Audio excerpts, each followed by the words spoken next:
स्वागत है आपका एक अधूरी मोहब्बत की सच्ची कहानी में। आरोही की आंखें अब भी उस बंद दरवाजे को देख रही थी जहां कबीर थोड़ी देर पहले खड़ा था।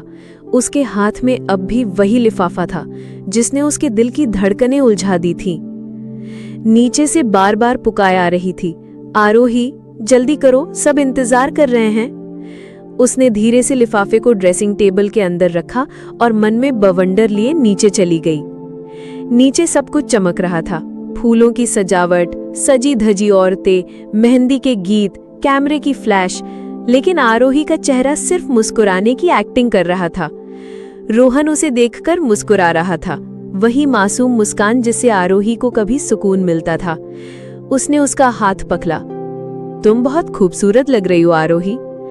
आरोही ने हल्के से मुस्कुराकर सिर झुका लिया, पर अंदर कुछ चुभ रहा था। वो फोटोशूट चलता रहा, रिश्तेदार तारीफें करते रहे, लेकिन आरोही का ध्यान बार बार ड्रेसिंग टेबल की उस दराज पर जा रहा था। रात होते होते हर कोई थककर अपने कमरों में चला गया। आरोही भी कमरे में आई, दरवाजा बंद किया और वही लिफाफा फिर सामने रखा। धीरे धीरे उसने उसे खोला। अंदर एक पुरानी फोटो थी और एक छोटा सा नोट। फोटो में आरोही और कबीर थे, लेकिन उनके बीच में एक और औरत थी जिसकी गोद में एक बच्चा था। आरोही का दिल तेजी से धड़कने लगा। उसने कांपते हाथों से नोट पढ़ा। इस बच्चे का नाम अयान है, तुम्हारा बेटा नहीं, लेकिन तुम्हारे बिना अधूरा। मैं जानता हूं ये सब तुम्हारे लिए झटका होगा, लेकिन उस रोज जब मैं तुम्हें छोड़कर गया था, मेरी मर्जी से नहीं गया था। मुझे मजबूर किया गया, किसी ऐसे इंसान ने जिसे तुम आज भी भरोसे के काबिल समझती हो। आरोही की आंखें भर आई। कौन है वो इंसान? अयान कौन है? कबीर कहाँ गया था 3 साल? सवालों का एक सैलाब उसके अंदर उमड़ने लगा।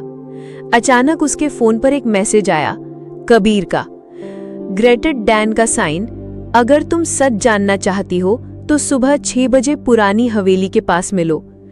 आरोही कांपती उंगलियों से फोन को देखती रही। कमरे में एक सन्नाटा था, पर दिल में एक तूफान।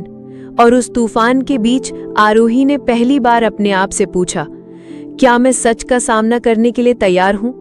क्योंकि ये सगाई सिर्फ एक रस्म नहीं रह गई थी, ये अब एक लड़ाई थी, सच और झूठ के बीच। पार्ट 2 समाप्त। अगले भाग में जानिए आरोही सुबह उस हवेली में कबीर से मिलने जाती है या नहीं, और कौन है वो जो उनके बीच